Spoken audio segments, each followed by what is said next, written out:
नमस्कार मित्रों, स्वागत है आपका हमारे JIB and CIB made simple के इस चैनल में।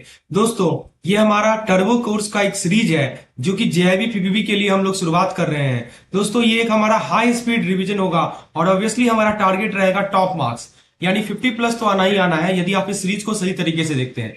कुल मिलाकर 5 से 6 वीडियोस रहेंगे सीरीज में।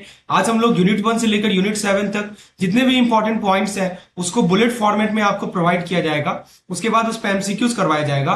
उनको याद रखने के लिए वन लाइनर, एकदम सिंगल लाइन आपको प्रेजेंट किया जाएगा और मैं आपको 2-3 बार रिवाइज करा के सिंपल भाषा में उसको याद भी करवा दूंगा। दोस्तों, यदि आप इस वीडियो को अंतिम तक देखते हैं, गारंटेड है एक यूनिट से लेकर 7 यूनिट तक लगभग 80 से 90% क्वेश्चन आप सही तरीके से सॉल्व कर लीजिएगा, क्योंकि आपको कंसेप्चुअल क्लैरिटी मिलेगी और आपके दिमाग में वो चीजें बैठ जाएंगी। ये मैं कह रहा हूं, बैठ जाएंगी दोस्तों।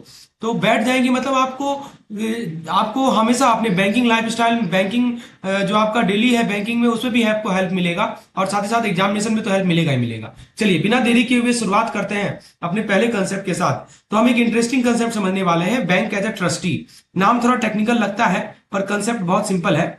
सोचिए, आपने बैंक को कुछ पैसा या ज्वेलरी दी सिर्फ एक पार्टिकुलर पर्पज के लिए, जैसे कि मान लीजिए शेयर खरीदना है। अब बैंक उस पैसे का मालिक नहीं है, वो क्या बन जाता है? बैंक ट्रस्टी बन जाता है। समझे? बैंक क्या बन जाता है? ट्रस्टी बन जाता है। मतलब उसे वो पैसा संभालना है आपके बेनिफिट के लिए। एक केस भी हुआ था दोस्तों। देखिए, बैंक ट्रस्टी कब होता है? जब आप उसको कुछ वैल्यूएबल देते हैं, ठीक है, ये ध्यान रखना है। तो वो उसका मालिक नहीं है, लेकिन हाँ, वो बेनिफिशियरी के बेस्ट इंटरेस्ट में काम करेगा। अच्छा, एक केस का बुक में जिक्र किया हुआ है, वो है आपका सुब्रमण्यम पिल्लई वर्सेस वर्सेस पलई सेंट्रल बैंक लिमिटेड। तो दोस्तों, ये 1962 का केस है, जहां पे 2000 रुपए का कार खरीदने के लिए दिए गए थे। मतलब 2000 रुपया कार खरीदने के लिए दिए गए थे। उस वक्त का 2000 बहुत वैल्यूबल था, ठीक है। और हुआ क्या था कि बैंक फेल हो गया, पर कोर्ट ने बोला कि यह पैसा तो प्रेफरेंशियल डेब्ट के रूप में वापस मिलेगा। समझे? तो बैंक फेल हो गया, मतलब 2000 रुपया कार डिपोजिट किया गया था कार खरीदने के लिए, बैंक फेल कर गया, तो मनी को रिफंड किया गया। बैंक ने मनी को रिफंड किया कस्टमर को एज प्रेफरेंशियल डेब्ट। तो याद रखिएगा दोस्तों, जब बैंक पैसा रखता है किसी स्पेसिफिक पर्पज के लिए तो वो ट्रस्टी होता है, और पैसा अनस्पेंट हो तो रिटर्न करना पड़ता है। समझे? तो यदि मान लीजिए बैंक पैसा होल्ड कर रहा है किसी स्पेसिफिक पर्पज के लिए, तो वो ट्रस्टी कर रहा है, और जो अनस्पेंट मनी है, जो पैसा बचा रह गया, उसको वापस देना पड़ेगा। समझे बात को? यही केस यही समझा रहा है हमारा। तो ट्रस्टी समझ में आ गया रूल। चलिए, बहुत अच्छी बात है। अब हम लोग बात करते हैं एजेंट प्रिंसिपल रिलेशनशिप को। दोस्तों, एजेंट और प्रिंसिपल का रिलेशनशिप है, सेक्शन नंबर 82 है इंडियन कॉन्ट्रैक्ट एक्ट 1872 का। इसके हिसाब से कस्टमर होता है प्रिंसिपल, कस्टमर है प्रिंसिपल, और बैंक होता है एजेंट। तो जब बैंक आपके बिहाफ पर काम करता है, क्या क्या काम कर सकता है? जैसे बिल कलेक्ट करना, या रेमिटेंस करना, या यूटिलिटी का पेमेंट करना। समझे? तो जब बैंक आपके बिहाफ पर काम करता है, बिल कलेक्ट करना, रेमिटेंस करना, पेमेंट करना, तो वो एजेंट का रोल प्ले करता है। देखिए, ये बैंक कैसा काम कर रहा है? एजेंट का काम कर रहा है। कब? जब रेमिटेंस कर रहा है, बिल कलेक्ट कर रहा है, ड्यूज का पेमेंट कर रहा है। समझे बात को? ठीक है। लेकिन इंटरेस्टिंग ट्विस्ट आया, हमारा एक केस बुक में दिया हुआ है, जो कि है traders bank versus Kalyan Singh. देखिए, केस पे सवाल बराबर आता है, तो इस केस को समझिए क्या केस में हुआ था। तो इस केस में कोर्ट ने बोला कि रेमिटेंस के टाइम में रिलेशन एक्चुअली डेटर क्रेडिटर का होता है। तो रेमिटेंस के टाइम में जो रिलेशन होता है वो डेटर क्रेडिटर का रिलेशनशिप होता है, एजेंट प्रिंसिपल का रिलेशनशिप नहीं होता है। ठीक है। तो एक बार क्विकली रिकैप कर ले। मैंने क्या बताया कि जब बैंक पैसा रखता है स्पेसिफिक पर्पज के लिए, तो उसका रूल होता है ट्रस्टी के रूप में। समझे? अच्छा, फिर मैंने आपको एक सेक्शन का नाम बताया, सेक्शन नंबर 182। याद है? Section number 182 Indian contract act का गवर्न करता है एजेंट प्रिंसिपल रिलेशनशिप। और कोर्ट ने केस में बताया कि कब बैंक ट्रस्टी बनता है, कब डेटर बनता है। तो वही 3 चीज यहां देखिए। बैंक ट्रस्टी बना, वो फंड होल्ड करेगा स्पेसिफिक पर्पज के लिए, इसलिए एक वर्ड यहां पे यूज होता है फ्यूडिशियरी रोल। समझे? अच्छा, एजेंसी रिलेशनशिप जो है section 182 of the Indian contract act से गवर्न होता है, ये भी पूछा जाता है कभी कभी। और कोर्ट का रूलिंग क्लैरिफाई करता है कि कब रिलेशन ट्रस्टी है और कब रिलेशन डेटर क्रेडिटर है। एक एमसीक्यू कर लिया जाए, बिल्कुल तैयार है। क्वेश्चन को देखिए, when a bank keep money for a specific purpose it act like a debtor, creditor, trustee, principal. बताइए, जब बैंक पैसा रख रहा है किसी स्पेसिफिक पर्पज के लिए, तो वो कैसा एक्ट करेगा जी? तो वो ट्रस्टी के रूप में एक्ट करेगा ना। तो ऑप्शन नंबर सी करेक्ट है ना? समझ में आया? तो दोस्तों, तो फ्रेंड्स, हमने क्या देखा कि बैंक एज ए ट्रस्टी, इसका रोल फिड्यूशियरी है, स्पेसिफिक पर्पज डिपॉजिट, प्रेफरेंशियल डेप्ट, एजेंट प्रिंसिपल सेक्शन 182 है Indian contract act, termination of agency यदि डेथ हो जाए, इंसॉल्वेंट हो जाए, या लुनेसी हो जाए। ठीक है। और रेमिटेंस के केस में जो रिलेशनशिप होता है वो डेटर क्रेडिटर का होता है। चलिए, बहुत अच्छी बात है। अब आपको समझ में आ गया ना दोस्तों कि बैंक सिर्फ पैसा संभालता नहीं, रिस्पॉन्सिबिलिटी भी संभालता है। ये बातें क्लियर हो गई होंगी। चलिए अगले कंसेप्ट की ओर बढ़े। दोस्तों, आपका और बैंक का रिश्ता सिर्फ एक लाइन में डिफाइन नहीं होता, यह ट्रांजेक्शन के नेचर पे डिपेंड करता है। तो आज हम 2 मिनट में समझेंगे कि बैंक कब आपका डेटर, कब एजेंट, कब ट्रस्टी बन सकता है। सबसे पहले देखिए डिपॉजिट। तो डिपॉजिट में कैसा रिलेशनशिप है? डेटर क्रेडिटर का रिलेशनशिप है। जब आप पैसा डिपॉजिट करते हैं तो बैंक उस पैसे का मालिक टेम्पोररी बन जाता है। बैंक अब आपको ऑ कर रहा है वो अमाउंट, मतलब सिंपल है, बैंक डेटर है, आप क्रेडिटर है। अच्छा, जब लोन लेते हैं आप बैंक से तो तब टर्न हो जाता है, राइट, तब टेबल टर्न हो जाता है। आप बैंक क्रेडिटर है जिसे पैसा लेना है, और आप डेटर हो जाते हैं, आपको आप रिपे करेंगे। फिर यदि हम सेफ कस्टडी की बात करें तो सेफ कस्टडी या लॉकर फैसिलिटी दोनों में एक ही चीज है। देखिए, अगर आप बैंक में ज्वेलरी या डॉक्यूमेंट सेफ्टी के लिए देते हैं तो बैंक बेली हो जाएगा और आप बेलर हो जाएंगे। और लॉकर में रिलेशनशिप होता है लेसर का और लेसी का, ये उल्टा रिलेशनशिप है। देखिए, जो फैसिलिटी दे रहा होता है उसके आगे अर लगा दीजिए। तो यहाँ पे सेफ कस्टडी में आप दे रहे हैं ना, मतलब फैसिलिटी नहीं, मतलब आप चीज जमा कर रहे हैं सेफ कस्टडी। तो और जहां तक बात है लॉकर वाला केस का, तो लॉकर में दोस्तों यहाँ पे बस ये अपोजिट वाला केस है, ये एक्सेप्शनल केसेस को याद रखिएगा।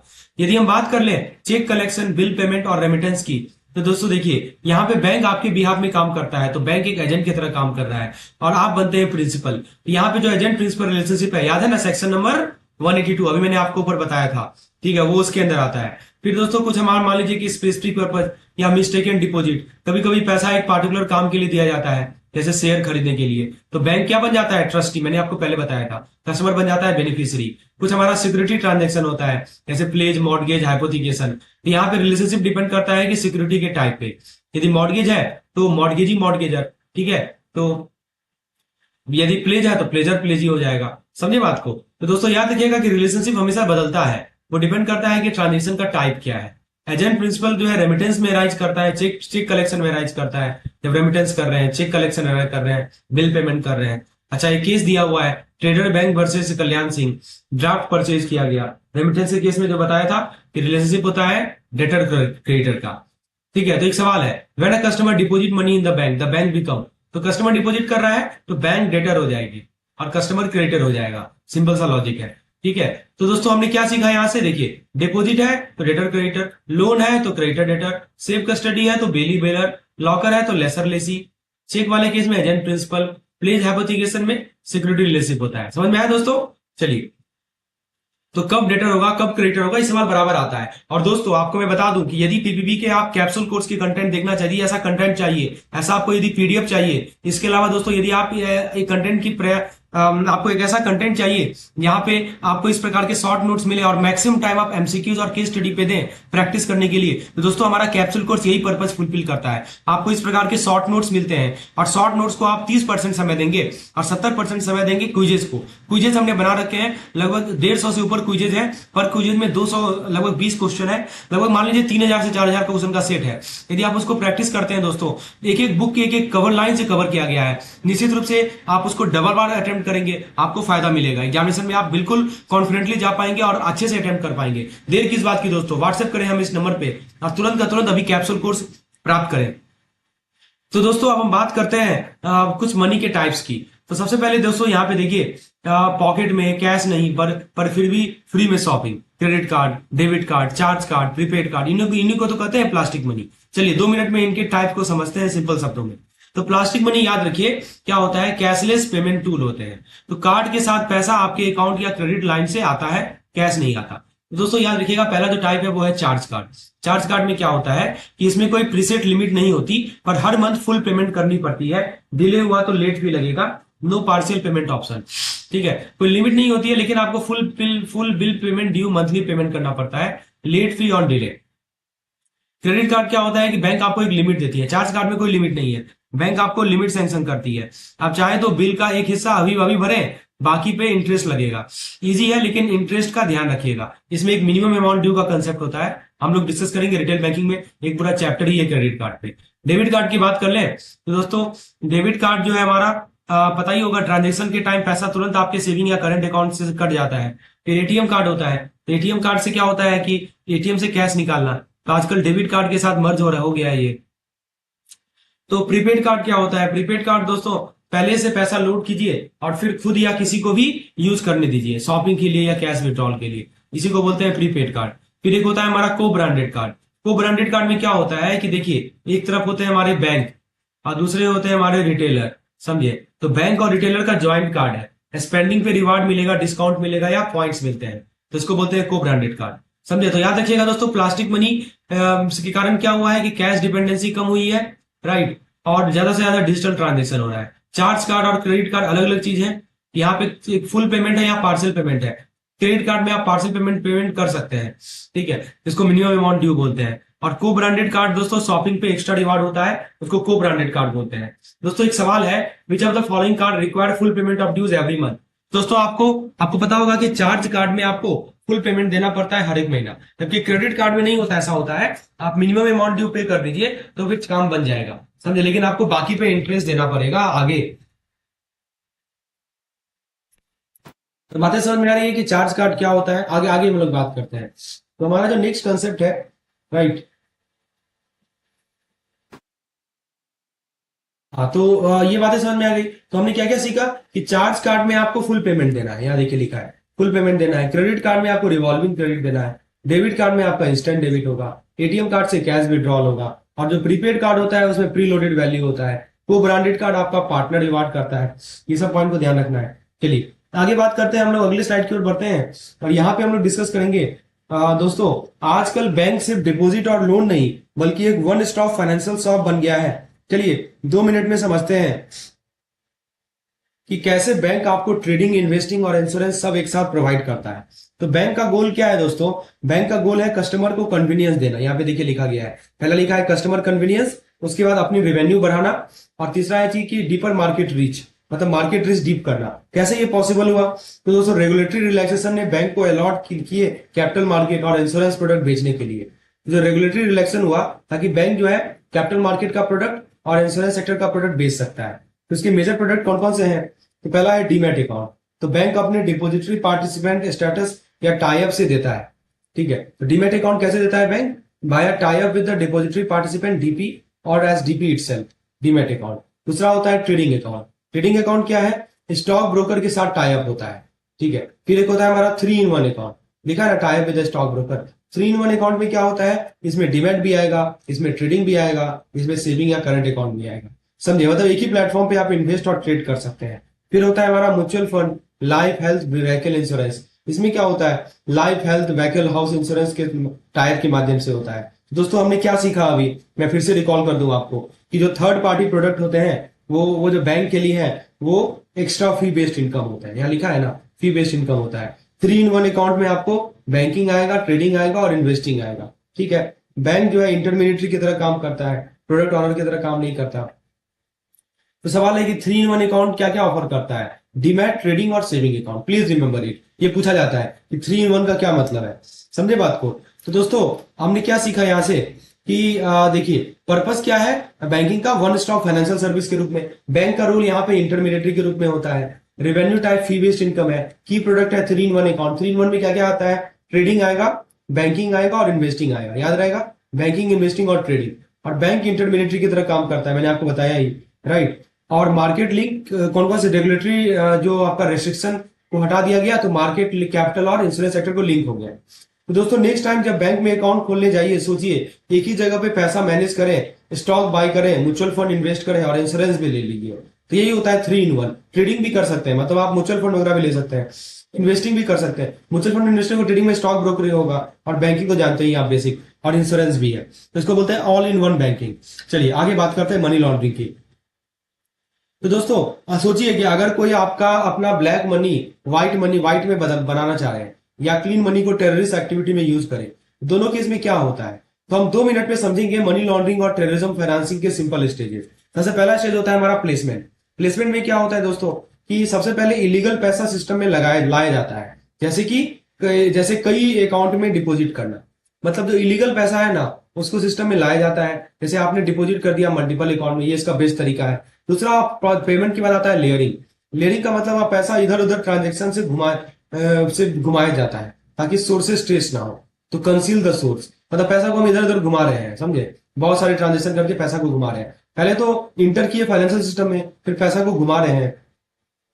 और फिर आता है इंटीग्रेशन। इंटीग्रेशन का मतलब कि यह पैसा लीगल इकोनॉमी में आ जाता है एसेट या इन्वेस्टमेंट के थ्रू, समझे। तो सिंपल सा याद रखिए, डर्टी मनी गोज इन, फिर हाइड हो जाता है, फिर रिटर्न क्लीन। समझे, पहले अंदर गया प्लेसमेंट में, फिर वो क्या हुआ, हाइड हो गया, छिप गया, समझे, और फिर वो क्लीन हो गया। अब देखिए दोस्तों, यहाँ पे टेरर फाइनेंसिंग की बात करें तो देखिए इसमें क्लीन मनी, डर्टी पर्पस, इसके 4 स्टेजेस होते हैं। पहला होता है रेजिंग, यानी पैसा कलेक्ट होना सपोर्टेड या इलीगल तरीके से, समझे। यहाँ लिखा है ना सिंपैथाइजर या इलीगल एक्टिविटी, वही हुआ कि पैसा कलेक्ट कर किया जाता है रेजिंग में। फिर आता है मूविंग। मूविंग का मतलब क्या हुआ कि fund cross border terrorist group तक भेजे जाते हैं। लिखा है ना, fund transfer globally to the terrorist base. Fund क्या होता है, क्रॉस बॉर्डर टेररिस्ट ग्रुप तक भेजे जाते हैं। फिर आता है स्टोरिंग। स्टोरिंग में क्या होता है, टेम्पोररी अकाउंट या इन्वेस्टमेंट में पैसा पार्क होता है, इसको बोलते हैं हम लोग स्टोरिंग। पैसा को कहां पार्क करते हैं, अकाउंट या इन्वेस्टमेंट में टेम्पोरली। फिर होता है यूजिंग। फाइनली फंड यूज होता है टेरर एक्टिविटी के लिए, ठीक है ना, fund utilize for terror act. तो दोस्तों डिफरेंस को समझिए, मनी लॉन्ड्रिंग में डर्टी मनी सही क्लीन हो जाता है। देखिए आपके पास डर्टी मनी था, आपने उसको क्लीन कर दिया, क्या प्रोसेस का नाम है, मनी लॉन्ड्रिंग, ठीक है। और जो टेरर फाइनेंसिंग है, इसमें क्या होता है कि क्लीन मनी को डर्टी पर्पस के लिए यूज किया जाता है। अंतर को समझिए, क्लीन मनी है आपके पास और आप उसको डर्टी पर्पस के लिए यूज कर रहे हैं। कैसे पर्पस के लिए कर रहे हैं, आप देखिए, आपने पहले रेज किया, समझे, फिर मूव किया उसको, फिर उसको स्टोर किया टेम्पोरली, और फाइनली फंड टेरर एक्ट के लिए यूज होता है। तो दोस्तों याद रखिएगा, कुछ की पॉइंट्स यहाँ पे बताए गए हैं कि बेसिकली यहाँ पे वही चीज मैंने आपको समझाया है, टॉप 3 फैक्ट्स। और प्लेसमेंट का मतलब एंट्री पॉइंट होता है इलीगल मनी का। इंटीग्रेशन का मतलब कि पैसा लीगल दिखने लगता है। और बैंक के पास एक स्ट्रॉन्ग AML CFT सिस्टम होना चाहिए, राइट, जिसको बोलते हैं anti money laundering and combating of financial terrorism, समझे। दोस्तों इस पे क्वेश्चन कर ले, सवाल है कि which stage of money laundering involve introducing illegal money to the financial system. Placement है ना, इलीगल मनी को आप लाते हैं फाइनेंशियल सिस्टम, को प्लेसमेंट कहा जाता है। तो याद रखिएगा ऑप्शन नंबर सी करेक्ट है। चलिए, तो हमने क्या सीखा कि मनी लॉन्ड्रिंग का स्टेज नंबर 1 होता है प्लेसमेंट, फिर लेयरिंग, फिर इंटीग्रेशन, PLI, ठीक है, प्लेसमेंट, लेयरिंग, इंटीग्रेशन। और टेरर फाइनेंसिंग में रेजिंग, मूविंग, स्टोरिंग और यूजिंग, RMSU, या कोई तरीका बना लीजिए याद रखने का। रेजिंग, मूविंग, स्टोरिंग, कभी कभी पूछ लेता है ना कि कौन कौन से करेक्ट स्टेजेज है, आपको स्टेजेस पता होने चाहिए। तो दोस्तों यानी पैसा का फ्लो कभी इतना सिंपल नहीं होता। अगर मॉनिटरिंग हमारा वीक रहेगा तो ब्लैक मनी व्हाइट और क्लीन मनी डिस्ट्रक्टिव बन जाता है, ठीक है। तो याद रखिएगा दोस्तों, बेसिक कंसेप्ट है, बहुत इंपॉर्टेंट है एग्जामिनेशन पॉइंट ऑफ व्यू से। अब आगे बढ़ते हैं हम लोग। दोस्तों यदि चीजें समझ में आ रही हो तो प्लीज लाइक करने में कंजूसी मत कीजिए, एक लाइक तो कर ही दीजिए ताकि मुझे और मोटिवेशन मिले आपके लिए इस तरह का कंटेंट लाने के लिए, राइट। तो सबसे पहले दोस्तों, पैसा सफेद बनाना हो या सिस्टम के फुल का यूज करना हो, लॉ सब का सब कवर करता है। आज हम समझेंगे money laundering offence under PMLA and KYC policy. तो दोस्तों देखिए, सबसे पहले PMLA का हाईलाइट यहाँ पे दिया हुआ है। सेक्शन 3 में क्या कहा गया है, इसमें कहा गया है कि अगर कोई भी person conceal, possess, use, protect या अटेम्प्ट करे प्रोसीड ऑफ क्राइम को अनटेंडेड मनी दिखाने का, तो वो गिल्टी है। लिखा है ना, असिस्ट, अटेम्प्ट। कोड की यदि हम बात करें तो सेक्शन 4 में पनिशमेंट की बात होती है PMLA के अंदर। तो मिनिमम 3 साल से लेकर 7 साल तक का रिगरस इंप्रिजनमेंट है, प्लस फाइन है। और अगर ऑफेंस आपका NDPS एक्ट से लिंक्ड हो तो पनिशमेंट एक्सटेंड होकर 10 साल का होता है। कई बार सवाल पूछा था कि बताओ मैक्सिमम पनिशमेंट कितने साल का होता है, तो याद रखिएगा 10 साल का होता है। फिर एक सेक्शन नंबर 45। सेक्शन नंबर 45 जो है वो कहता है कि सारे ऑफेंस जो होते हैं नॉन बेलेबल है और कॉग्निजाइबल है, राइट, मतलब पुलिस अरेस्ट विदाउट वारंट कर सकती है, समझे। फिर बात करें KYC पॉलिसी की, तो दोस्तों देखिए, हर बैंक का KYC पॉलिसी बोर्ड अप्रूव्ड होना चाहिए, है ना, बोर्ड के द्वारा अप्रूव्ड होना चाहिए। और एनुअल रिव्यू भी होता है इसका, यहाँ लिखा हुआ है, राइट। और पॉलिसी का मेन फोकस होता है कस्टमर को समझना और सस्पिशियस एक्टिविटी को डिटेक्ट करना, 2 मेन काम है। चलिए अच्छी बात है। अब देखिए इसके 4 कोर एलिमेंट्स होते हैं, इस पे सवाल आता है, ये कौन कौन से कोर एलिमेंट्स है, यानी पिलर्स, इसको आप पिलर्स भी बोल सकते हैं, you can also call it pillar. तो दोस्तों देखिए, तो सिंपल लाइन में बोले तो क्राइम का पैसा सेव्ड बनाना खुद एक क्राइम है, राइट। अब देखिए KYC पॉलिसी में हम बात कर रहे हैं, 4 पिलर होते हैं। पहला होता है CAP यानी कस्टमर एक्सेप्टेंस पॉलिसी, यानी किसे कस्टमर बनाना है यह डिसाइड किया जाता है कि हाँ ये कस्टमर है, ये डिसाइड किया जाता है। फिर होता है CIP customer identification procedure, customer की असली पहचान वेरीफाई करता है। तीसरा होता है रिस्क मैनेजमेंट यानी हाई रिस्क कस्टमर पे एक्स्ट्रा विजिलेंस। और चौथा होता है मॉनिटरिंग ऑफ ट्रांजेक्शन यानी MOT यानी regular review of account activity, समझे। तो ये 4 एलिमेंट्स हैं, यानी 4 पिलर्स हैं। CAP यानी एक्सेप्टेंस पॉलिसी, किसे कस्टमर बनाना है यह डिसाइड करना। CIP यानी आइडेंटिफिकेशन प्रोसीड्यूर, कस्टमर की असली पहचान वेरीफाई करता है। रिस्क मैनेजमेंट यानी हाई रिस्क कस्टमर पे एक्स्ट्रा विजिलेंस, समझे। यानी जो हमारे हाई रिस्क कस्टमर है उन पे एक्स्ट्रा विजिलेंस होता है।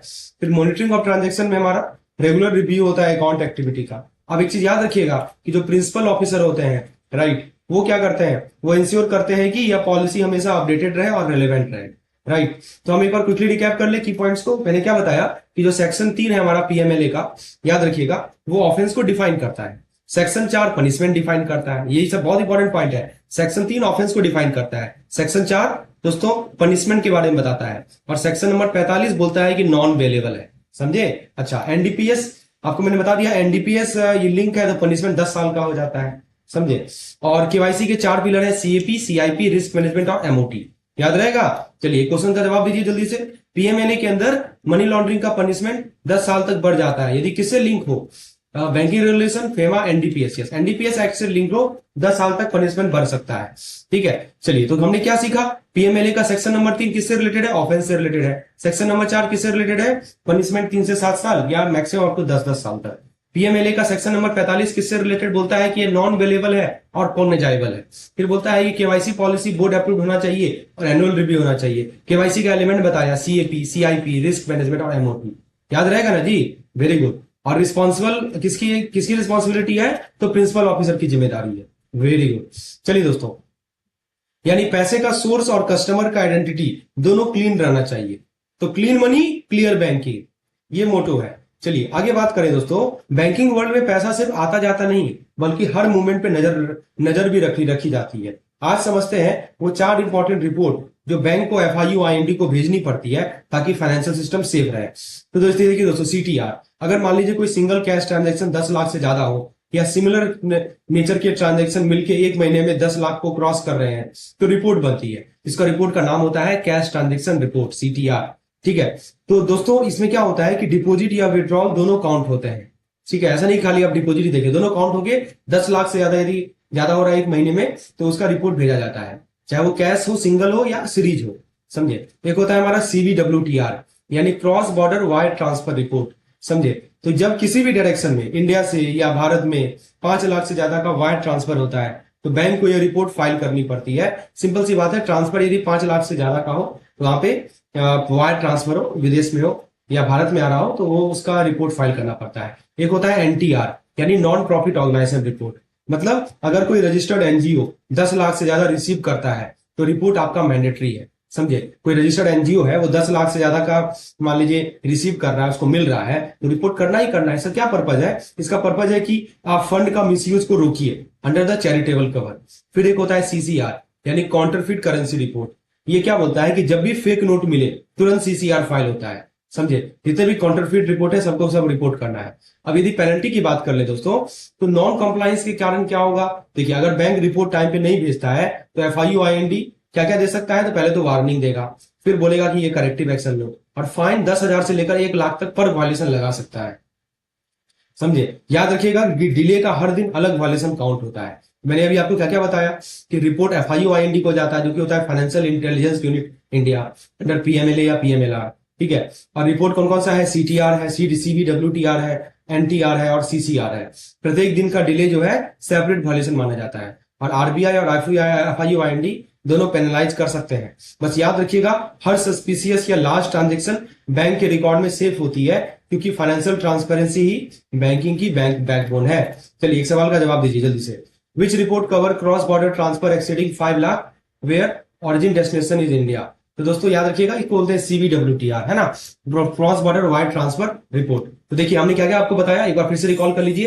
कैश ट्रांजेक्शन सीटीआर 10 लाख से ज्यादा, क्रॉस बॉर्डर सीवीडब्ल्यूटीआर 5 लाख से ज्यादा, non profit receive NTR 10 lakh से ज्यादा, फेक नोट सीसीआर। ठीक है, पेनल्टी जो लगता है वो 10,000 से लेकर 1 लाख लगता है, और प्रत्येक दिन को एक डिले एक दिन माना जाता है। याद रखिएगा। Very good. तो दोस्तों चीजें समझ में आ रही है ना? तो लाइक करना मत भूलिएगा। चलिए आगे बात करते हैं, हम लोग अगले कंसेप्ट को समझते हैं। दोस्तों बैंकिंग में पैसा सिक्योर रखना सिर्फ अकाउंट का काम नहीं है, डॉक्यूमेंट का अपडेट, रिपोर्टिंग रूल को फॉलो करना भी जरूरी है। तो आज हम समझेंगे केवाईसी, ओवीडी। अच्छा एक और पॉइंट है, हाँ यहाँ पे देखिए केवाईसी, ओवीडी और नॉन कॉम्प्लायंस पेनल्टी एकदम सिंपल भाषा में। सबसे पहले देखिए एफआईयू, आईएनडी के जो डायरेक्टर है वो बैंक या उनके एम्प्लॉय पे एक्शन ले सकते हैं अगर रिपोर्टिंग रूल फॉलो नहीं हुए। ठीक है, क्या क्या एक्शन ले सकता है ये आई थिंक मैंने आपको पहले बता दिया है, इसको मैं स्किप कर रहा हूं। चलिए ओवीडी की बात कर लेते हैं, ये बहुत इंपॉर्टेंट है। तो 6 ओवीडी रिकॉग्नाइज है: passport, driving licence, Aadhaar proof, voter ID, NREGA job card और एनपीआर लेटर। ये याद रखिएगा 6। और ये पूछा जाता है which of the following is officially valid document, याद रखिएगा ये सब है।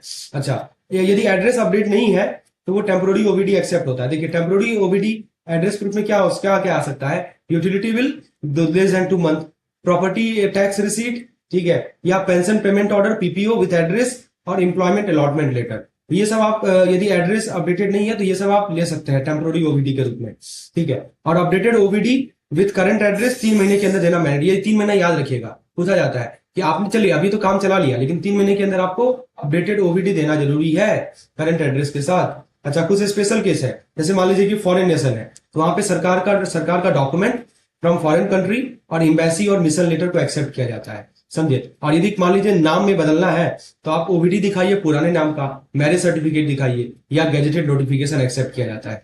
दोस्तों याद रखिएगा FIU-IND का जो मैक्सिमम पेनल्टी है वो 1 लाख का है। हर दिन का डिले अलग वायलेशन माना जाता है। और केवाईसी में 6 वैलिड ओवीडी होते हैं। तो दोस्तों मैक्सिमम मॉनेटरी पेनल्टी कितना है जी पीएमएलए के लिए, नॉन कंप्लायंस के लिए? तो मैंने बताया ना आपको 1 लाख का है, समझे। तो 1 लाख का मैक्सिमम मॉनेटरी पेनल्टी है, ये ध्यान रखिएगा। तो दोस्तों मैंने क्या बताया, नॉन कंप्लायंस का पेनल्टी आपको बताया पहले 10,000 से लेकर 1 लाख तक वेरी करता है depending on the severity of the case. Reporting authority कौन है? FIU-IND है, यानी इनको बैंक सभी बैंक रिपोर्ट करते हैं। क्या क्या रिपोर्ट करते हैं मैंने आपको ऑलरेडी बता दिया। ऑफिशियल डॉक्यूमेंट के अंदर 6 ओवीडी आते हैं। टेम्पोररी प्रूफ में आप utility bill, PPO, employ letter दे सकते हैं। एड्रेस अपडेट 3 महीने के अंदर आपको करना पड़ेगा, मतलब आपने टेम्पोररी तो काम चला लिया लेकिन 3 महीने के अंदर आपको अपडेटेड एड्रेस देना पड़ेगा। और नेम चेंज प्रूफ के लिए मैरिज सर्टिफिकेट या गैजेट का नोटिफिकेशन चाहिए। चलिए आगे बढ़े हम लोग। तो याद रखिएगा दोस्तों, बैंक अकाउंट सेफ रखना है तो डॉक्यूमेंट्स टाइमली अपडेट कीजिए और रूल्स को फॉलो कीजिए, वरना पेनल्टी मीटर हर दिन बढ़ेगा। चलिए आगे बात करते हैं। तो फ्रेंड्स देखिए, आपने सुना होगा अब अकाउंट खोलने के लिए फेस टू फेस मिलना जरूरी नहीं, बस ओटीपी से आधार वेरीफाई कीजिए और अकाउंट खुल गया। लेकिन ध्यान रहे, ओटीपी बेस्ड केवाईसी अकाउंट जो है इसमें कुछ स्ट्रिक्ट रूल होते हैं। चलिए सिंपल लैंग्वेज में समझते हैं। सबसे पहले आप देखेंगे यहाँ लिखा है ओटीपी बेस्ड आधार केवाईसी। क्या होता है दोस्तों कि इस प्रोसेस में कस्टमर पर्सनली बैंक नहीं जाता, बस आधार ओटीपी से वेरिफिकेशन होता है।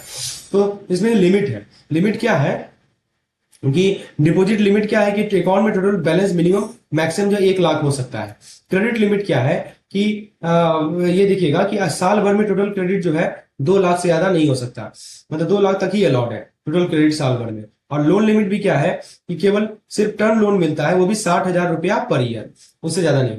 अच्छा, यदि वैलिडिटी की बात कर ले तो ये अकाउंट सिर्फ 1 साल के लिए वैलिड होता है। इस पीरियड में अगर आपने फुल केवाईसी नहीं दिया, ठीक है, सबमिट नहीं किया, तो डिपॉजिट अकाउंट बंद भी हो सकता है। देखिए लिखा है ना, तो या तो क्लोज हो जाएगा या आपका लोन अकाउंट में नहीं मिलती है फर्दर डिसबर्सल, मतलब आपने लोन अकाउंट जो लिया उसमें आपको आगे का डिसबर्सल मिलेगा नहीं। तो आपको 1 साल के अंदर फुल केवाईसी अपडेट करना जरूरी है, समझे। और डिक्लेरेशन की बात कर लें तो कस्टमर को लिखकर कंफर्म करना होता है कि उन्होंने दूसरा ओटीपी बेस्ड अकाउंट ओपन नहीं किया है कहीं भी, समझे। तो क्विकली रिकैप कर ले, मैंने क्या क्या पॉइंट बताया कि जो ओटीपी बेस्ड केवाईसी है ये टेम्पोररी अकाउंट होता है, 1 साल के लिए वैलिड होता है। इसमें डिपॉजिट 1 लाख से कम, क्रेडिट 2 लाख से कम और लोन जो है 60,000 से कम। देखिए ये सब चीज याद रखना होता है एग्जामिनेशन के लिए, और यही तो हमारा कैप्सूल कोर्स करता है आपके लिए। हर एक वही चीज बता रहा है जो कि एग्जामिनेशन के लिए बस देखना है आपको, ठीक है। अच्छा, तीसरा बात क्या याद रखिएगा, फुल केवाईसी सबमिट नहीं किया जाता, ठीक है। मान लीजिए फुल केवाईसी आपने सबमिट नहीं किया तो अकाउंट ऑटोमेटिकली ब्लॉक हो जाएगा या क्लोज हो जाएगा। तो अगले टाइम जब सिर्फ ओटीपी से अकाउंट खोलने का ऑप्शन मिले तो याद रखिएगा ये टेम्पोररी फैसिलिटी है। फुल केवाईसी करा लीजिए ताकि बैंकिंग कभी ना रुके। तो याद रखिएगा full KYC means full access. चलिए सवाल है, what is the maximum annual credit allowed in OTP based KYC account? 2 lakh. यदि पूछता है यहाँ पे बताओ मैक्सिमम डिपॉजिट 1 लाख, ठीक है। ये सब चीज याद रखिएगा। और 60,000 का आपका 60,000 का क्या है, लोन है, ठीक है। चलिए उसके बाद दोस्तों deposit limit, annual credit, loan limit हमने देख लिया। वैलिडिटी 1 साल का होता है। रिक्वायरमेंट के लिए आपको ओवीडी सबमिट करना पड़ेगा। चलिए अब दोस्तों बात कर लेते हैं हम लोग स्मॉल अकाउंट के बारे में। तो बेसिकली क्या है ये, इसे डिस्कस करते हैं। क्या आपको पता है बैंकिंग एक्सेस मिल सकता है बिना किसी मेजर डॉक्यूमेंट का भी? जी हाँ, आरबीआई ने बनाया है एक स्पेशल ऑप्शन जिसे कहते हैं स्मॉल अकाउंट। यह फैसिलिटी उन लोगों के लिए है जिनके पास अभी ऑफिशियली वैलिड डॉक्यूमेंट नहीं है पर बैंकिंग सर्विस चाहिए। तो कैसे खुलता है स्मॉल अकाउंट? देखिए, सिर्फ डिक्लेरेशन फॉर्म और सेल्फ अटेस्टेड फोटो लगाकर, दो चीजें की यहाँ जरूरत है। एक तो आपको डिक्लेरेशन फॉर्म देना है और एक सेल्फ अटेस्टेड फोटो देना है, ठीक है। बैंक ऑफिशियल के सामने साइन करके अकाउंट ओपन हो सकता है। इसका मेन पर्पज है फाइनेंशियल इंक्लूजन, समझे।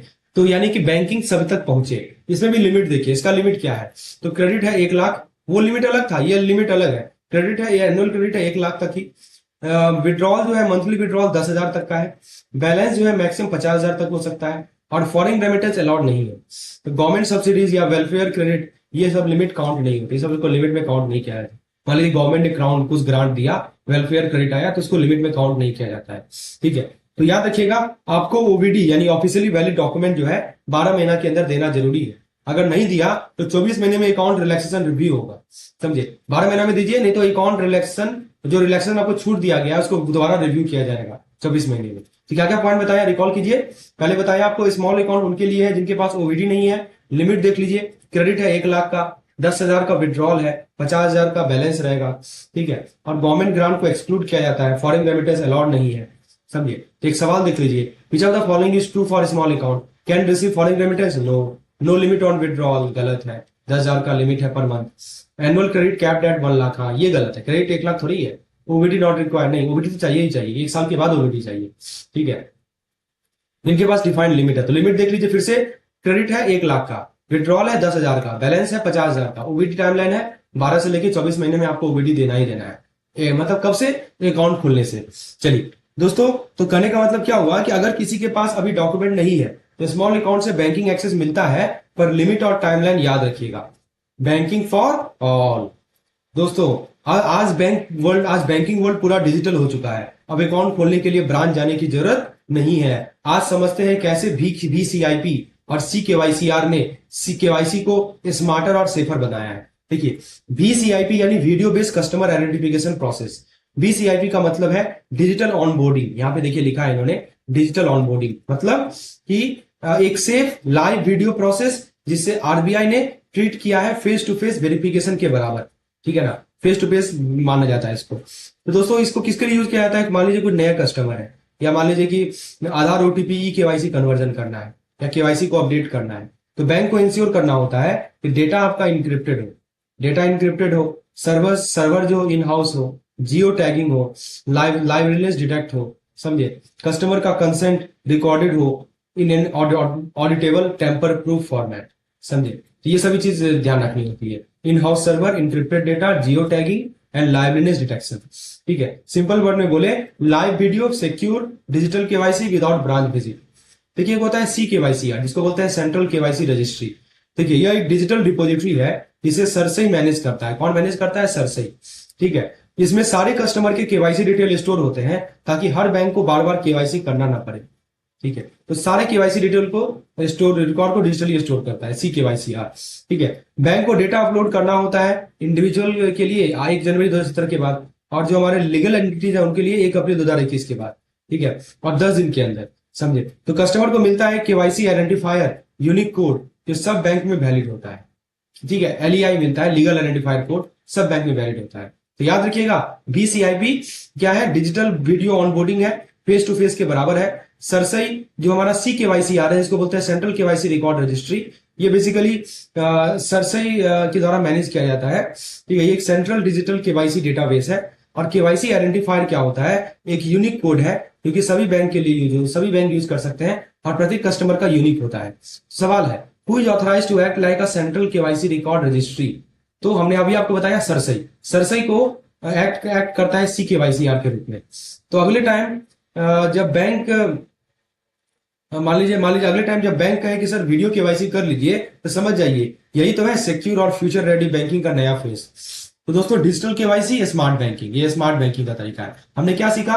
डिजिटल ऑनबोर्डिंग VCIP होता है, फिजिकल इक्विवेलेंस माना जाता है। KYC रिपोजिटरी का नाम है CKYCR, मैनेजिंग बॉडी का नाम है सरसई, एक यूनिक कस्टमर कोड का होता है, इसको बोलते हैं KYC आइडेंटिफायर, और अपलोड टाइमलाइन है 10 दिन। ये सब वर्ड को याद रखेंगे।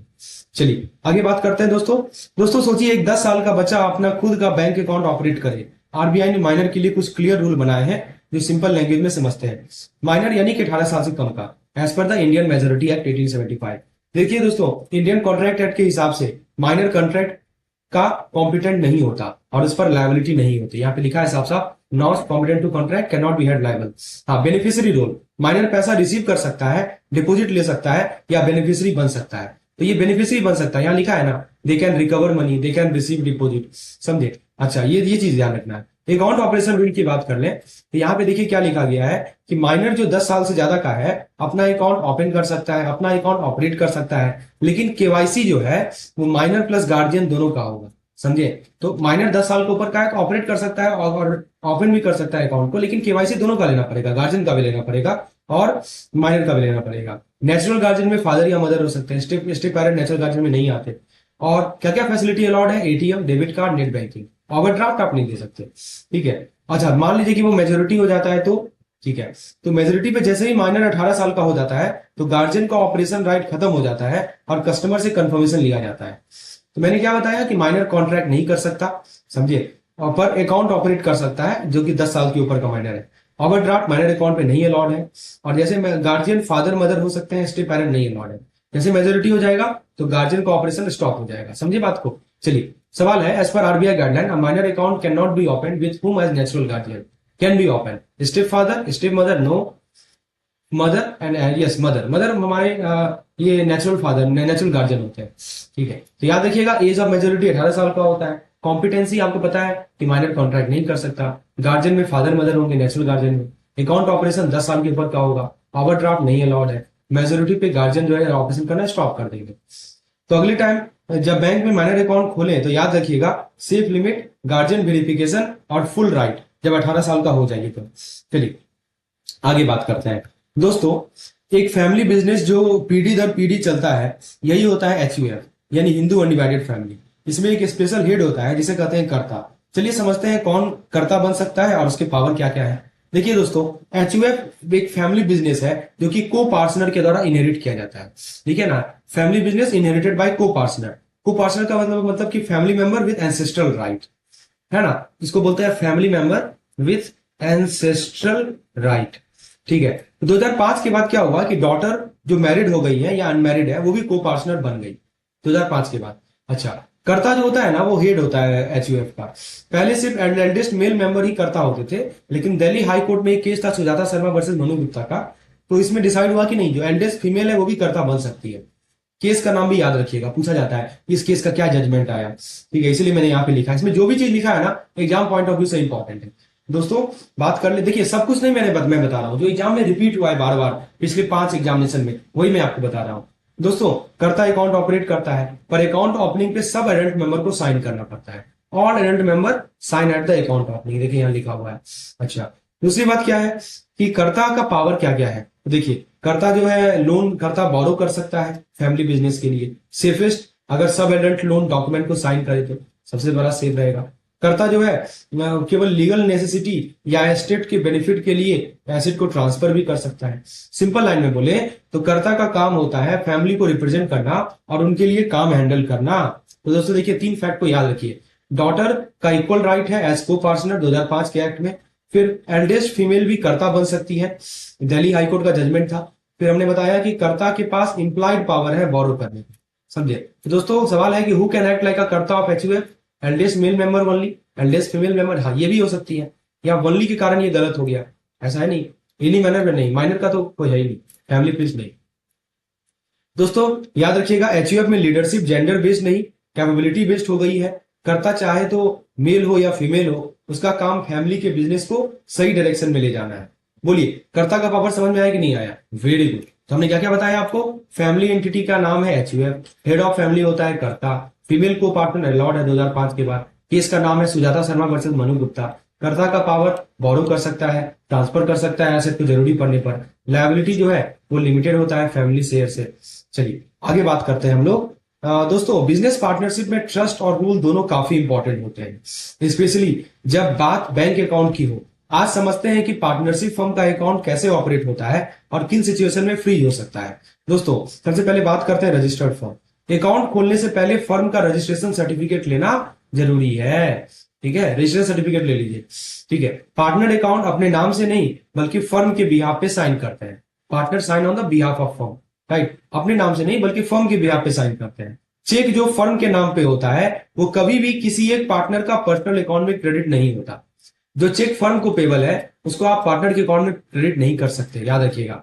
अच्छा, अब मान लीजिए कि डिस्प्यूट हो गया। अगर मान लीजिए पार्टनर में डिस्प्यूट हो जाए या स्टॉप नोटिस आ जाए तो अकाउंट क्या हो जाएगा, फ्रीज हो जाएगा, ऑपरेशन फ्रीज हो जाता है, समझे। फिर ऑपरेशन सिर्फ सब पार्टनर के ज्वाइंट सिग्नेचर से चालू हो सकता है, ठीक है। यदि मान लीजिए स्टॉप नोटिस आ जाए या डिस्प्यूट हो जाए तो आप फ्रीज कर दीजिए।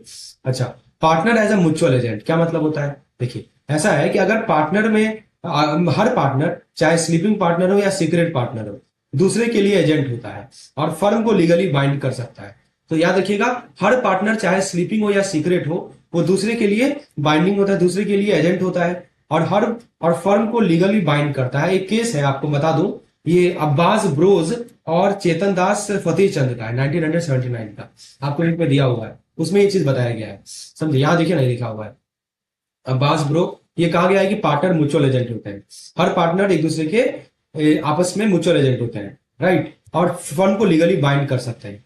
अच्छा, डेथ ऑफ पार्टनर क्या कहता है, अगर कोई पार्टनर पास अभी कर जाता है तो फर्म डिसॉल्व हो जाती है अनलेस एग्रीमेंट में कुछ और न लिखा हो। और क्लेटन रूल क्या होता है बैंकिंग में, ये बहुत इंपॉर्टेंट रूल है, सुन लीजिए ध्यान से। ये कहता है कि जब फर्म रिकंस्टिट्यूट होता है, जैसे मान लीजिए कि फर्म हमारा रिकंस्टिट्यूट हो रहा है, समझे, तो पुराने अकाउंट अगर मान लीजिए डेबिट बैलेंस है तो उसको फ्रीज किए जाते हैं। और रूल कहता है कि पहले क्रेडिट से पहले पहले वापस डेबिट एडजस्ट होगा, ठीक है। तो यदि मान लीजिए कि फिर से रिपीट कर दो, जब फर्म रिकंस्टिट्यूट होता है तो पुराने अकाउंट को फ्रीज कर दिए जाते हैं अगर वो डेबिट बैलेंस है। और दूसरी बात कि जो पहला क्रेडिट होता है उससे पहला वाला डेबिट एडजस्ट होगा, समझे। तो आपको मैं समझा देता हूं दोस्तों, हमने क्या सीखा कि पार्टनर म्यूचुअल एजेंट होते हैं, फर्म को लीगली बाइंड करते हैं, किसी फार्मर का डेथ हो जाए तो फर्म डिसॉल्व हो जाता है। और तीसरी बात क्लेटन रूल कहता है कि जो ओल्ड डेबिट है वो एडजस्ट होता है फर्स्ट क्रेडिट से, समझे। ये ध्यान रखना है, ओल्ड अकाउंट को आपको फ्रीज करना है, ओल्ड डेबिट यानी पुराना डेबिट को एडजस्ट करेंगे पहले क्रेडिट से, समझे। तो दोस्तों एक सवाल है कि what happened to a partnership on death of the partner, only profit sharing ratio change, the firm dissolve, हाँ फर्म को डिसॉल्व कर दिया जाता है, समझे। तो दोस्तों हमने क्या सीखा कि पार्टनर का जो अथॉरिटी होता है वो आपस में म्यूचुअल एजेंट का होता है। केस का नाम है अब्बास ब्रो। अकाउंट फ्रीज का रूल क्लेटन रूल फॉलो करता है। पार्टनर का डेथ हो जाए तो फर्म को डिसॉल्व कर दीजिए। साइन करते हैं पार्टनर फर्म के बिहाफ में। डिस्प्यूट हैंडल किया जाता है ज्वाइंट ऑपरेशन में, समझे, ये ध्यान रखना है। अब दोस्तों एलएलपी की बात कर लेते हैं। तो याद रखिएगा पार्टनरशिप में बैंकिंग पूरे ट्रस्ट और म्यूचुअल कंसेंट पे चलती है। एक गलत स्टेप पूरा बिजनेस हॉल्ट कर देता है, समझे कि नहीं समझे पार्टनरशिप रूल, बताइए। तो अब एलएलपी की बात कर ले। देखिए पार्टनरशिप जैसा फ्लेक्सिबिलिटी और कंपनी जैसी सेफ्टी, समझे, पार्टनरशिप जैसा फ्लेक्सिबिलिटी और कंपनी जैसी सेफ्टी दोनों का मिक्स ही तो है एलएलपी। कंपनी में सेफ्टी है, पार्टनरशिप में फ्लेक्सिबिलिटी है। तो आज हम समझेंगे एलएलपी के basic rule. Limited liability partnership act आया था 2008 में। कब का एक्ट है, 2008 का एक्ट है, ठीक है। तो इसके अंदर बनता है जिसमें मिनिमम 2 डीपी होते हैं। कितने होते हैं, मिनिमम 2 डिजिग्नेटेड पार्टनर होते हैं, ठीक है। एक जरूरी है, एक एलएलपी एग्रीमेंट होती है जिसमें सब पार्टनर के राइट और ड्यूटीज लिखे जाते हैं। एलएलपी एग्रीमेंट है, ठीक है। इस एग्रीमेंट में क्या लिखा जाएगा, जितने भी पार्टनर्स हैं उनका राइट और ड्यूटीज लिखा जाएगा, समझे। अब डिजिग्नेटेड पार्टनर के पास होता है एक यूनिक आईडी जिसको बोलते हैं डीपीआईएन, यानी डिजिग्नेटेड पार्टनर आइडेंटिफिकेशन नंबर, समझे। इनके पास एक यूनिक आईडी होता है। और याद रखिएगा हर पार्टनर एलएलपी के एजेंट होते हैं, बाकी पार्टनर का नहीं। किसका एजेंट होगा, एलएलपी का एजेंट होगा। जैसे मैंने आपको बताया था ना पार्टनरशिप में एक दूसरे का एजेंट होता है, ये नहीं, यहाँ पे केवल एजेंट है एलएलपी का एजेंट। इसलिए ना मैंने बोला कि कंपनी का ये पार्टनरशिप का फ्लेक्सिबिलिटी और कंपनी का सेफ्टी दोनों है इसके अंदर, समझे। तो स्मॉल एलएलपी के लिए जो कंट्रीब्यूशन है वो 25 लाख से कम का होगा, टर्नओवर 40 लाख से कम का होगा। और प्राइवेट लिमिटेड कंपनी में आपको बताया ही था कि मेंबर की संख्या 2 से लेकर 200 तक हो सकती है। शेयर फ्रीली ट्रांसफर नहीं होते, पब्लिक से फंड रेज नहीं करने की परमिशन नहीं होती, और गवर्नमेंट के लिए आपका 51% से ज्यादा शेयर जो है सरकार के द्वारा होल्ड होता है, ठीक है। ओपीसी में क्या है, सिर्फ एक मेंबर होंगे, एक नॉमिनी होंगे, ठीक है। परफेक्ट है सोलो एंटरप्रेन्योर के लिए। मैंने आपको क्या बताया कि एलएलपी एक हाइब्रिड मॉडल है, पार्टनरशिप और कंपनी का हाइब्रिड है, समझे। पार्टनरशिप की लिमिटेड लायबिलिटी, सॉरी अनलिमिटेड होती है, कंपनी की लिमिटेड लायबिलिटी और पार्टनरशिप की फ्लेक्सिबिलिटी, ये दोनों इसमें कंबाइंड है। स्मॉल एलएलपी का लिमिट याद रखिएगा 25 lakh contribution max to max और 40 लाख टर्नओवर। प्राइवेट लिमिट में मैक्सिमम 200 मेंबर, ओपीसी में एक मेंबर होते हैं। एक सवाल, कितने number of designated partner required है एलएलपी में, 1 2 3 4, बोलिए 2, समझे। तो आपको बताया था मैंने। याद रखिएगा गवर्निंग लॉ कौन सा है एलएलपी के लिए, एलएलपी के लिए गवर्निंग लॉ है 2008 का लॉ, मिनिमम पार्टनर दो DPIN होने चाहिए, ठीक है, 2 DP होने चाहिए। फिर हमारा स्मॉल LLP में लिमिट बताया आपको 25 लाख का कंट्रीब्यूशन, 40 लाख का टर्नओवर। प्राइवेट लिमिटेड के लिए देख लीजिए, गवर्नमेंट कंपनी के लिए देख लीजिए, OPC में देख लीजिए। चलिए, वेरी गुड। तो दोस्तों, अगर आप बिजनेस स्टार्ट कर रहे हैं तो डिसाइड कीजिए टीम के साथ, LLP या अकेले OPC। चलिए आगे बात करते हैं हम लोग। फाइनेंशियल वर्ल्ड में हजारों कंपनी ट्रांजेक्शन करती है और उन्हें एक यूनिक आइडेंटिटी चाहिए, इसीलिए लाया गया LEI, यानी legal identity identifier, legal entity identifier. चलिए समझते हैं ये क्या होता है और क्यों हर कॉर्पोरेट बोरोवर के लिए जरूरी है। देखिए दोस्तों, ये एक 20 अंक का अल्फा न्यूमेरिक कोड होता है। कितने अंक का है? 20 अंक का है। क्या है? अल्फा न्यूमेरिक कोड है, जो किसी भी कंपनी या ऑर्गेनाइजेशन को फाइनेंशियल ट्रांजेक्शन में यूनिकली आइडेंटिफाई करता है। समझे? फाइनेंशियल ऑर्गेनाइजेशन को यूनिकली आइडेंटिफाई करता है, कंपनी को या ऑर्गेनाइजेशन को। 2008 के ग्लोबल फाइनेंशियल क्राइसिस के बाद यह सिस्टम इंट्रोड्यूस हुआ था ताकि डेटा एक्यूरेट रहे, रिस्क मैनेजमेंट और ट्रांसपेरेंसी बढ़ सके। LEI दोस्तों कौन इशू करता है? तो हमारा एक ना लीगल एंटिटी आइडेंटिफायर इंडिया को लिमिटेड है जो इसे इशू करता है। LEIL बोलते हैं इसको। ये CCIL का सब्सिडरी है और यह ग्लोबली एक्रेडिटेड है GLIF में। GLIF का फुल फॉर्म है global legal entity identifier foundation. अब देखिए किसको LEI चाहिए? जितने भी OTC डेरिवेटिव मार्केट के पार्टिसिपेंट हैं, ओवर द काउंटर, चाहे वो हमारा इंटरेस्ट रेट हो, फॉरेक्स हो या क्रेडिट डेरिवेटिव हो, किसी प्रकार का OTC मार्केट के पार्टिसिपेंट का LEI होगा। कॉर्पोरेट बोरोवर जिनकी एक्सपोजर 5 करोड़ से ज्यादा है, ठीक है, उन्हें LEI रजिस्टर करना मैंडेटरी है। और नॉन इंडिविजुअल पेमेंट ट्रांजेक्शन जैसे 50 करोड़ से ज्यादा का हो, ठीक है, तो वहां भी जरूरी है। या RTGS NEFT के लिए LEI को चाहिए ही चाहिए। समझे? तो बैंक, UCB, NBFC, ठीक है। देखो दोस्तों, एक बात याद रखिएगा कि बोरोवर के पास LEI नहीं है, बैंक कोई नया या रिन्यूएबल एक्सपोजर अप्रूव करेगा ही नहीं। समझे? तो नो न्यू और रिन्यूएबल एक्सपोजर। समझे? अब दोस्तों हमने क्या सीखा? LEI कितने अंक का है? तो 20 अंक का है। कौन इशू करता है? LEI इशू करता है। एक्रेडिट कौन करता है? तो GLEI एक्रेडिट करता है। मैंडेटरी किनकी बोरोवर के लिए है? इनका एक्सपोजर 5 करोड़ से ज्यादा है और पेमेंट 50 करोड़ से ज्यादा है, RTGS NEFT से, नॉन इंडिविजुअल के लिए।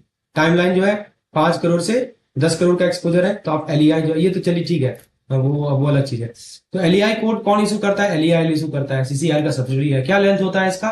तो 20 अंक का होता है। देखिए लिखा गया है 20 अंक का अल्फा न्यूमेरिक होता है। कौन इशू करता है वो देख लीजिए। एक्सपोजर थ्रेशोल्ड कितना है, पेमेंट ट्रांजेक्शन कितना है, गवर्निंग बॉडी कौन है, सब देख लीजिए। Very very important. सिंप्लीफाई सोचिए, जैसे आधार आपके लिए यूनिक आईडी है, वैसे LEI हर कंपनी का ग्लोबल आधार है। समझे? My business my LEI। चलिए दोस्तों, क्या होता है जब बैंक अकाउंट 10 साल तक यूज नहीं होता? ठीक है, अच्छा उससे पहले मैं आपको थोड़ा सा BSBDA बता दूं। देखिए ये एक फाइनेंशियल इंक्लूजन टूल है, no minimum balance, basic facility free. तो इसमें क्या क्या फ्री फैसिलिटी मिलता है? कैश डिपॉजिट फ्री कर सकते हैं, क्रेडिट कर सकते हैं, चेक डिपॉजिट कर सकते हैं, एक महीना में 4 विड्रॉल कर सकते हैं, ATM कार्ड आपको मिल जाता है। हाँ, चेकबुक ऑप्शनल है, यदि आप चेकबुक भी देंगे तो फ्री ऑफ चार्ज रहेगा। दे भी सकते हैं, नहीं भी दे सकते। एक अकाउंट, एक आदमी के लिए एक ही BSBD अकाउंट होगा, basic saving bank deposit account full form होता है इसका, ठीक है। और यदि कोई दूसरा अकाउंट है उसको 30 दिन में बंद करवा लीजिए। समझे? और FD जो है उसमें फिक्स सम रहेगा, फिक्स पीरियड रहेगा, 7 दिन, मैक्सिमम 120 मंथ। बल्क डिपॉजिट यदि है तो देखिए, बल्क डिपॉजिट का मतलब क्या होता है? SCB और FFB के लिए 2 करोड़ से ज्यादा, और RRB के लिए बल्क डिपॉजिट का मतलब है 15 लाख से ज्यादा। ठीक है, ये ध्यान रखना है। तो याद रखिएगा BSBDA में कोई मिनिमम बैलेंस है नहीं। बल्क डिपॉजिट का लिमिट याद रखिए, बैंक SFB के लिए 2 करोड़ और RRB के लिए 15 लाख, ये बल्क डिपॉजिट का केस। और एक पर्सन के लिए एक BSBDA अकाउंट होता है, याद रहेगा ना? सिंपल सिंपल चीज है, जानते ही है। ठीक है, अब देखिए थोड़ा बात कर लेते हैं दोस्तों, क्या होता है जब बैंक अकाउंट मान लीजिए 10 साल तक यूज नहीं होता है। RBI ने इसके लिए एक DEF स्कीम लाया है। फुल फॉर्म क्या है इसका? मैं बता देता हूं, depositor education and awareness fund, इसको शॉर्ट में हम लोग DEF बोलते हैं, यहाँ लिखा हुआ है। समझे? तो चलिए समझते हैं कैसे काम करता है ये। RBI ने 2014 में बेसिकली एक फंड बनाया था अंडर बैंकिंग रेगुलेशन एक्ट। समझे? और इसमें ट्रांसफर होते हैं वो पैसा जो अनक्लेम्ड या इनऑपरेटिव अकाउंट में 10 साल से पड़े हुए हैं। तो कौन से अकाउंट कवर होते हैं वो जरा देख लीजिए। Saving account, FD, RD, current account, loan, CC, margin, NEFT, DD, ATM balance. समझे? ये सब के सब अकाउंट कवर होते हैं। Even rupee proceed of foreign currency deposit भी इंक्लूडेड होता है। अब देखिए ट्रांसफर का क्या टाइमलाइन है कि जब 10 साल कंप्लीट हो जाए, बैंक को 3 महीने के अंदर वो अमाउंट DEF में ट्रांसफर करना पड़ता है, विद इन 3 मंथ। समझे? और पर्पस क्या है कि यह फंड का मेन गोल है डिपॉजिटर एजुकेशन और अवेयरनेस, ताकि कस्टमर अपने राइट और बैंकिंग प्रोडक्ट के बारे में जान सके। तो दोस्तों ट्रांसफर आफ्टर 3 ईयर इनएक्टिविटी होगा, याद रखिएगा, ठीक है, with in 3 month after 10 year of inoperative. और फंड का पर्पस क्या है बताइए आपको, सब तरह के अकाउंट कवर होते हैं, ठीक है। तो आरबीआई ने डीईएफ कब स्टैब्लिश किया, तो 2014 में स्टैब्लिश किया, ठीक है, यही सवाल है। तो याद रखिए फंड का नाम है डीईएफ, कौन लाया था, आरबीआई लाया था। अनक्लेम पीरियड 10 साल का, ट्रांसफर टाइम है विद इन 3 मंथ, ऑब्जेक्टिव है डिपोजिट का अवेयरनेस बढ़ाना। चलिए, तो डीएफ के बारे में कुछ और पॉइंट है यहाँ पे, वो हम यहाँ देख लेते हैं। क्या आपको पता है कि अगर आपका पैसा डीएफ फंड में चला गया तो भी आप उसे कभी भी वापस ले सकते हैं। जरा देखिए क्या है, क्या पॉइंट है। यह फंड बनाया गया है डिपॉजिटर के इंटरेस्ट को प्रमोट करने के लिए, मतलब अगर किसी का पैसा डॉर्मेंट अकाउंट में चला गया हो उसे भी सेफ रखा जाता है। तो रिफंड प्रोसेस क्या है दोस्तों, डिपॉजिटर जब भी क्लेम करता है बैंक पैसा पे करता है और फिर बैंक को वो अमाउंट डीएफ फंड से रिक्लेम करता है, समझे। बैंक पे करेगा और रिक्लेम करेगा फंड से। रिफंड सिर्फ इंडियन रुपीज में होता है, फॉरेक्स अकाउंट का पैसा भी आईएनआर में दिया जाता है, याद रखिएगा, ये बहुत इंपॉर्टेंट बात है। 3 साल के बाद क्रिस्टलाइज हो जाएगा।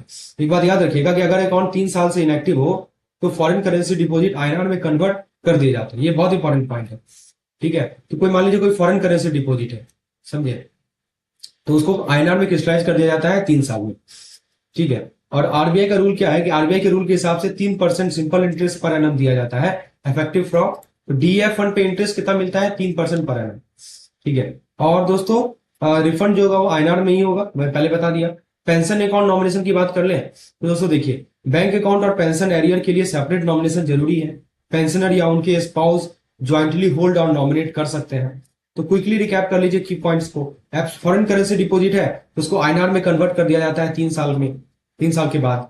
फिर आपका डीएफ अकाउंट पे जो इंटरेस्ट मिलता है वो 3% सिंपल इंटरेस्ट मिलता है। सेपरेट नॉमिनेशन होता है बैंक अकाउंट के लिए और पेंशन के लिए और एरियर के लिए। एरियर के लिए अलग नॉमिनेशन हुआ, पेंशन के लिए अलग नॉमिनेशन हुआ। तो इंटरेस्ट कितना मिलता है जी, 3% मिलता है ना। चलिए, क्या मैंने बताया, unclaim conversion of foreign currency account 3 साल, DF interest 3% simple interest. Refund currency जो होगा वो आईएनआर में ही होगा। डीएफ का पर्पज बता दिया, पेंशन नॉमिनेशन सेपरेट होता है अकाउंट के लिए और एरियर के लिए। दोस्तों बहुत सारे